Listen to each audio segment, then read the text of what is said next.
Orthodox സഭയിലെ ആഭ്യന്തര പ്രശ്നങ്ങൾ ചർച്ച ചെയ്യാൻ ഓർത്തഡോക്സ് സഭ എപ്പിസ്കോപ്പൽ സുന്നഹദോസ് ചേരുകയാണ്. സഭാസ്ഥാനമായ കോട്ടയം ദേവലോകം അരമനയിലാണ് യോഗം. സുന്നഹദോസിനെത്തിയ മെത്രാൻമാർക്ക് ഓർത്തഡോക്സ് സഭ സംരക്ഷണ വേദിയുടെ നേതൃത്വത്തിൽ ഒരു വിഭാഗം വിശ്വാസികൾ നിവേദനം നൽകി. നിലയ്ക്കൽ ഭദ്രാസനത്തിന് കീഴിലും അടൂർ കണ്ടനാട് ഭദ്രാസനത്തിന് കീഴിലും അടുത്തിടെ ഉണ്ടായ പ്രശ്നങ്ങളിൽ പരിഹാരം കാണുന്നതിന് വേണ്ടിയാണ് അടിയന്തര സുന്നഹദോസ് ചേരുന്നത്. നിലയ്ക്കൽ ഭദ്രാസനാധിപനെതിരായ ഫാദർ മാത്യൂസ് വാഴക്കുന്നത്തിന്റെ മോശം പരാമർശം, ഫാദർ ഷൈജു കുര്യനെതിരായ പരാതികൾ, അടൂർ കണ്ടനാട് ഭദ്രാസനത്തിന് കീഴിലെ നിയമന വിവാദം തുടങ്ങിയവ വിശദമായി ചർച്ച ചെയ്യും.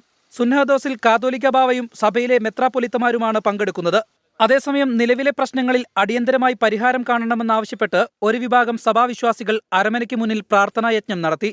പരിശുദ്ധ സഭയ്ക്ക് അനുകൂലമായിട്ടുള്ള വിവിധ പള്ളികളിലെ വിവിധ ദേവാലയങ്ങളിൽ വിധി നടപ്പിലാക്കാത്ത ചില സംവിധാനങ്ങളും ഉണ്ടായിക്കൊണ്ടിരിക്കുന്നു ഉദ്യോഗസ്ഥരുടെ ഭാഗത്തു നിന്ന്.